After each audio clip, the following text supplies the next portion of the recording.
This program is brought to you by the generous support of the Secular Society, advancing the interest of women in the arts in Virginia and beyond.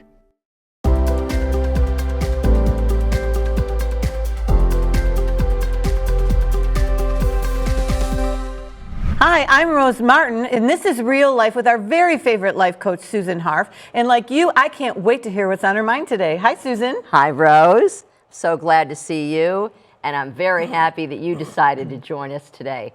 This is a favorite topic of mine, and it's actually one that I've studied for many years. We're talking today about the fact that you marry your unfinished business. Ooh. You marry your unfinished business. So I've got to think about my husband, and I don't know how our husbands are going to like the fact that we're talking about him today. Right. But I marry my unfinished business. Now, from my childhood, or things that are unrealized, or how he maybe is the yin to my yang? How's it work? Well, why don't we start out with something basic? Okay. So just tell me what drew you to him. What were the things that drew you to him? That he was a shared value system to me, that we seem to appreciate a lot of the same things, but also, and I'm thinking about this right now that you just said what this topic is, he's much more analytical than I am, to where he'll notice the details of things, and I'm more the big picture person. So that was something else I thought, oh, that's really good. There are people who live in that world, not just mine. How about you for Michael? Well, before I tell you about Michael, and that may take the whole, we may be off the air by the time I'm done with that. But as I'm listening to you, you're telling us the positive traits that you were looking for. And what led you to answer that question to me, and what led you to him in those ways, were all things that you're conscious about. Mm-hmm. But we have something called an old brain, which is our unconscious. Okay. And our old brain has no linear sense of time. So in other words, the old brain is working side by side with the present. And when you were looking for the traits of the candidate of who you were going to marry, your unconscious old brain was looking for familiarity. Okay. So when you tell me all the things you were looking for, I believe you. But there's a part of me that also says, nope. Nope, there were other things. Nope, because there were other things, and they're working just as hard. That old brain is working just as hard as the sensible, conscious part of you. And what that old brain was doing was looking for not only the familiarity, but the unfinished part, meaning the things that you really didn't go for in your parents, the things that the people who raised you did not do well, or did not do right, or in some ways disappointed you by. You're looking for those things too. So it's always from your family or your parents, not from your environment? So it wouldn't be like something that happened in your environment that didn't get addressed later on. It's really from your family unit and how you were raised? Yes, there's something called the imago. The imago means the entirety of the people who raised you. So and the imago is what's pushing you toward looking for the person that you end up with. So it could be part of it could be your environment. It could be other people who were in your family. It's not necessarily just your parents, but it is mostly your parents. Yeah, so it's not situational. We'll have to go back to see different family dynamics maybe. I mean, I'm the oldest of 5, so there was a lot in that too, being the oldest of 5. And my youngest sisters were 10 and 14 years apart. So there's a huge gap. Yeah. Well, so let me think if I can give you an example of how the unfinished business occurs. So for instance, let's say when your mother went to the hospital to have one of your sisters, and you were left with, let's say, an aunt. And the aunt was somebody who was a wonderful person, close to your parents. Your parents knew that she would take care of you very well. But the toddler part of you, or the infant part of you, because it was probably when you were very, very young, felt abandoned when you woke up the next morning and your parents weren't there. Where's mommy? And all you know, you may have heard mommy's going to the hospital to have a baby, But the emotional part of you, the part that's in your gut, felt abandoned. And now you grow up and you love your aunt and you're still very close to her, but every single time you see her, there's something in your stomach, there's a pit there that says, I'd like to run away right now. And you're not conscious of it, you don't know why you have that feeling, because the feelings and the intellect don't necessarily go together, or they sometimes work side by side in addition to. So you love your aunt now, but you still feel that sense of like angst. Why do I feel that way? I don't really know. But it's because the old brain is not linear. It's working as though it's happening right now. So how does that transition to what I looked for when I met my husband? Well, that feeling is still with you, and you're trying to work it out. Mm-hmm. So for instance, I'm trying to think, okay, so another example is when your parents may have left you with somebody who was an unfamiliar babysitter. And great babysitter, but you just didn't know her yet. And now you're at the age where you're looking for a mate, and you're dating, let's say, Bob. And you call Bob up, and he is not at his office. And he's a very responsible person, and you don't know why he's there. He's usually there at the time that you called him, but he's not there right now. And the logical thing would be to say to yourself, well, he's probably at lunch, or he's with a coworker, or whatever, he's in a meeting. And most of the time you do say that. But at that moment, you might, for whatever reason, the old brain is there right now saying, I was abandoned because my mother left me with a babysitter who I didn't know. And now you're thinking, he might be out on me. He might be dating somebody else. He might be running away from me. He might be calling up another woman. You think all kinds of things that don't make any sense whatsoever, because it's not the logical, methodical, systematic, intellectual part of your brain that's working there. It is your old brain conjuring up feelings from way before, maybe 40 years ago, but they're still there. And so the answer to the question of how does that relate to now is that we are looking for a candidate. It's not because he's got blue eyes. It's not because he's good with money. It's not because you think he's going to take care of you. It's because the candidate has to remind you in some way of the feelings that you had that you need to work out. So sometimes he reminds you of it by being so reliable, and that reminds you how maybe your parents weren't. Or he reminds you of it because you are going towards something that may or may not be happening with him, but the situation presents itself and says, he's not there. I don't know why he's not there. So another example, you have a great day at work, you come home from work, and you can't wait to talk to him because you want to tell him all the things that happened, and he's not there. Well, he's not there for a variety of reasons. But the first thing you do is you go to the refrigerator and you look in the freezer for some sweet ice cream, preferably vanilla, because that's the closest thing to mother's milk.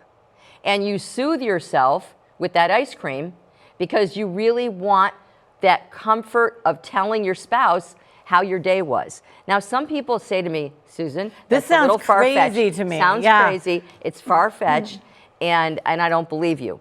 And to those people, I say, well, I studied it and you didn't. Yeah. But besides that, I say, to every person who gives me an example of how, no, I didn't do that, I think of people like my client who came to me with her husband, and they were there for marital therapy. And I said to them, what drew you to each other? And he says, well, she was so sweet and kind and lovely and just always treated people so well, and I knew she'd be a wonderful wife and a wonderful mother. And I say and she was always agreeable. And I say to her, what drew you to him? And she says, well, he was, my father, she says, left our family when I was a baby. So I didn't even know my father. So he has nothing to do with why I chose my husband. And I chose him because he was reliable. And even at a young age, I knew he wanted to go into business, and I knew he'd be a great business person. I knew that I could rely on him. My mother didn't have that. And she starts telling me all the ways that she loves him. And I said, why are you here right now? And she said, she starts to cry. And she says, because he's never home. And he says, yes, I am. And he says, I come home as much as I can. I travel, but I can't help that. I'm taking care of our family. And I say to him, okay, you calm down, you wait a minute, I'm talking to her. And she says, she continues to cry, and she says, he's never home. And when he is home, he's so busy on the phone, and I know he takes care of us so well. They live in a beautiful home. The children are well cared for. The children went to private schools. They went to all the camps. Everybody is doing a lovely life, but she feels abandoned by him, even though he's a great guy. And I didn't have to prove anything to her, just like I don't try to prove anything to anyone, but I allowed her to feel the feelings that she has of abandonment, which, oh, by the way, were the same feelings she felt from the father that she never knew. So do you think that happens all the time? So if someone says, oh, I was in a single parent family growing up, then they automatically are going to have abandonment issues or other issues that's going to cause them to search for that satisfaction or answer in a mate? That's a good question, Rose. Thank you very much. That's a great question. No, it doesn't mean that we presuppose what the issues are going to be. What we do is we do presuppose that we're looking for a candidate, and that person is absolutely going to bring us things that we love, that we're very conscious of why we chose them, and he or she is also going to bring us the things that gave us the feelings that are not pleasant, the feelings of disappointment, the feelings of you didn't give me what I wanted, the feelings of you didn't give me what I needed. And this would be a good time to say that not any parent, there's no parent alive who can constantly perceive the changing needs of their children, because children's needs change instantly. Sure. And so there's no parent who does it right. There's no parent who does it all the time. And so everyone is bound to end up with some unfinished business. And let's give parents a little bit of a pass, because they are doing this for the first time too, right? Correct. So oftentimes we're like, well, they might have made mistakes or they gave us a hard time. But then we think, well, you know, this is my mom's first time at this, being a mom and trying to figure all of this out. So I'm hearing you say about the negative things that we try to satisfy or fix, but do we also find things that we really valued and cherished in our, like you say, family of origin, or things that happen that we want to keep that going? Absolutely. There's no question about, I am not, I say this tongue in cheek when people tell me why they chose their spouse, and then I say, nope, I really don't mean that, because there are reasons why you chose the person that are absolutely for the right reasons. This past weekend I was with our children in Chicago, and I was watching, I was with my son and his daughter, who, Demi is 5, and she's cuddled up with him. And I said to her, Demi, you look like you're very happy right now. And she says, I love snuggies and huggies with my daddy. And they are very, very tight, very, very close. And I was thinking to myself, I know the kind of person that Demi's going to end up with. She is going to end up with somebody who is sweet and kind and adores her, because this is who her father is. And yet, she's also going to find things that her parents did that didn't meet her every single need at every moment, because that is who we are, that is what we do. And when I say the unfinished business, I'm not talking about trauma. Unfortunately, some people do have trauma from their birth parents, but that's not what I mean when I say unfinished business. We all have unfinished traumas that are not trauma drama. So we all have unfinished issues that occur while we're growing up that did not meet our need. at that moment. Whether you felt abandoned because your mother went to have a baby, whether you were left with a babysitter you didn't know that left you feeling in some way like they didn't care about you. What matters is not that it matters that the parents were doing the best they could, but what matters in the present relationship is that to recognize that sometimes then the way you act that out, because it's all unconscious, they haven't watched our show yet, so they don't know. People don't know that this is what they're doing. So what they're doing is they're overreacting to things that your spouse might do. So for instance, if your spouse isn't home when you come home, you may be angry when he walks in or she walks in the door. You may say, where were you? I was expecting you here at 5 and you're not here at 5.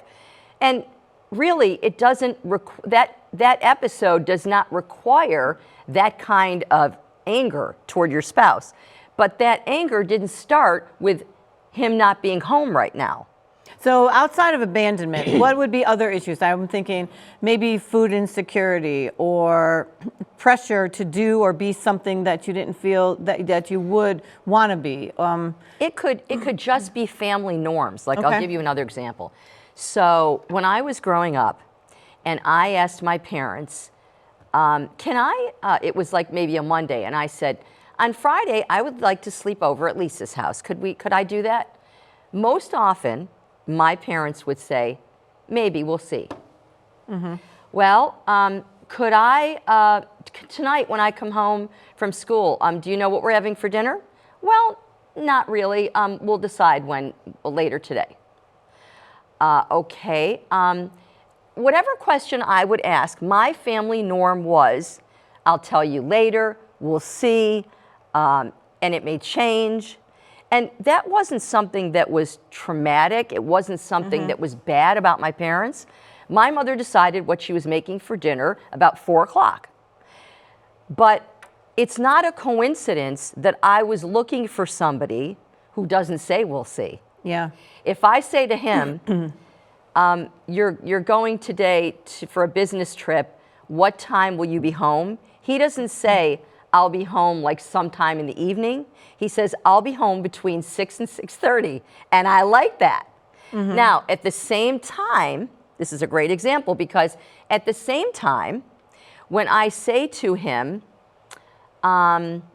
would you like to have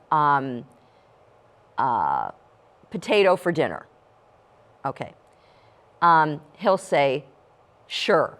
And then if I say to him, if I make the potato and he says, oh, well, actually, the truth is that he's the one making the potato. So when he makes the potato, yeah, okay. Yeah. So when he makes the potato. Would you like a potato that you can make? He'll say to me, would you like the potato? Yeah. Yes, okay. And he will say to me, well, I only wanted a half a potato. Like, sometimes I feel like he kind of like, he's too exact. Like, okay, I don't need to know if you just wanted half a potato. Like, I'm making the whole potato, and I don't care if you eat the whole thing or just half. It's not none of my business.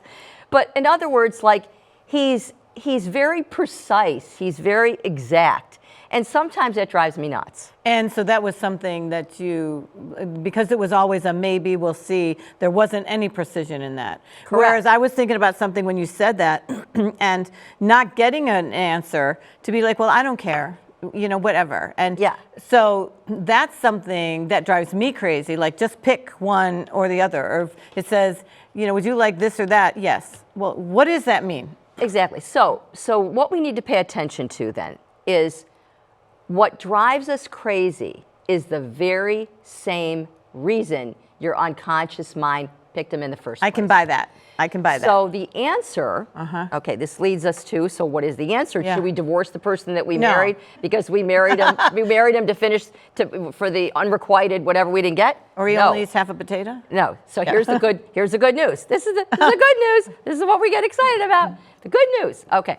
The good news is the first thing we realize is this is our shtick. This is our stuff that he's helping me figure out. Yeah. He's bringing it up in a way I don't necessarily love, Right. but he's bringing it up. Okay, so now I got to look here. I've got to say, I need, instead of looking for him to be the perfect partner, I need to look to me to be the perfect partner. Look in the mirror.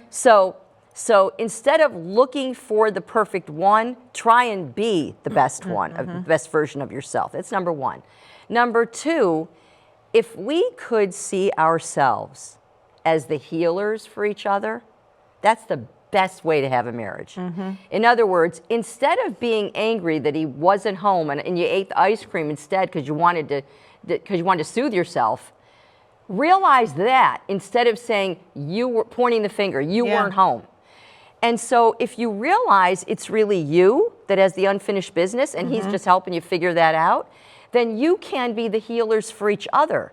So when you find yourself acting in an extreme way, and I know my husband's going to watch this and say, Mine too. I can't wait till she does it. Really, Susan? Okay, so do as I do, not as I say. Okay, do as I say, not as I do. All right, so if we can be the healers for each other and we can say, I'm reacting now in a way that is not commensurate with what happened. Whatever the thing is, we got an imago working and we got an old brain working right now next to the sensible part of us. So maybe I am overreacting to this incident or to him or her. And that is something else that we can do for each other, and it allows us to then help be the healers for each other. And I think it's important that you recognize that and maybe you own it, right? Afterwards to say, look, I know that I did something that I didn't need to do. So here's the book. So if anybody's interested in hearing more information about this book is written by Harville Hendricks. He was a therapist, but he was also a pastor. And it's called Getting the Love You Want. And it will tell you more about all that we're speaking about. But really, what we're talking about then, to sum it up, is we want to not only be better partners, but be very conscious of how to communicate with each other. And instead of pointing the finger, you, if we take ownership, like you just said, of our own issues, then realize we may be overreacting. At the very least, we are reacting to things that are not happening right now. We may think we are reacting to right now, but it's not just right now.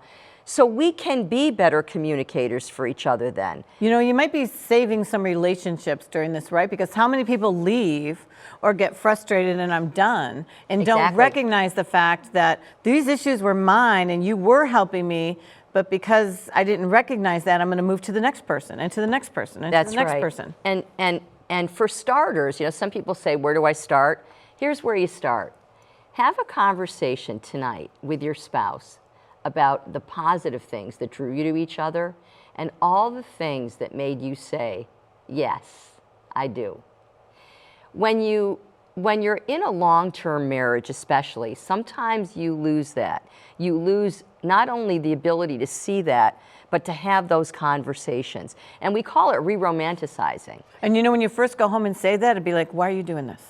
What happened? Susan told me to do it. Susan said we're having a little one-on-one time right now. Susan told me to do it. That's the answer. Yeah. Yeah, so that's really interesting though, because if you really think about it and dig down, I love the part that it's unconscious and conscious, and that we tend to go ahead and put the blame or put the onus on someone else instead of looking in the mirror and saying, this one's all mine. I got to figure it out. Exactly.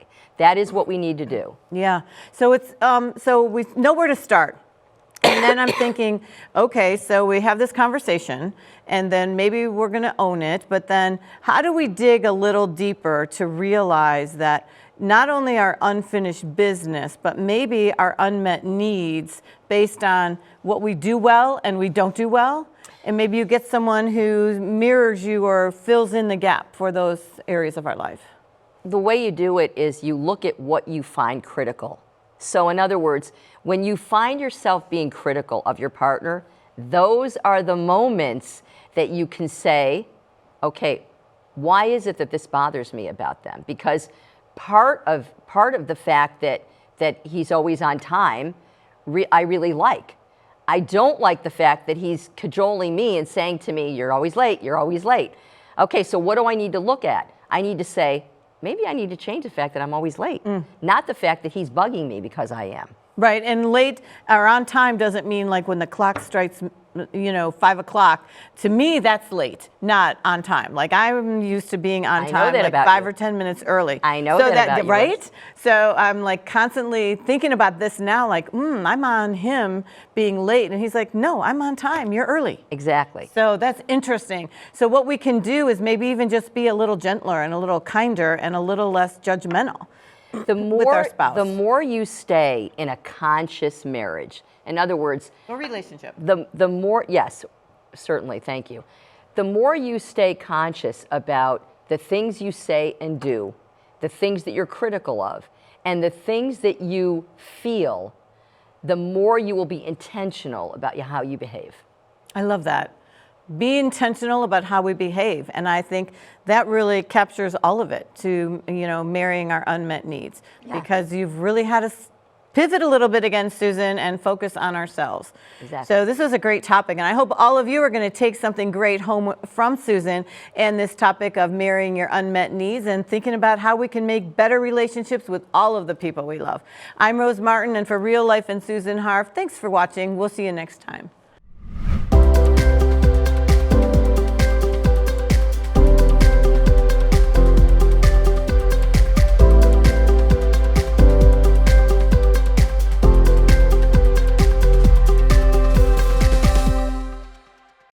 This program is brought to you by the generous support of the Secular Society, advancing the interest of women in the arts in Virginia and beyond.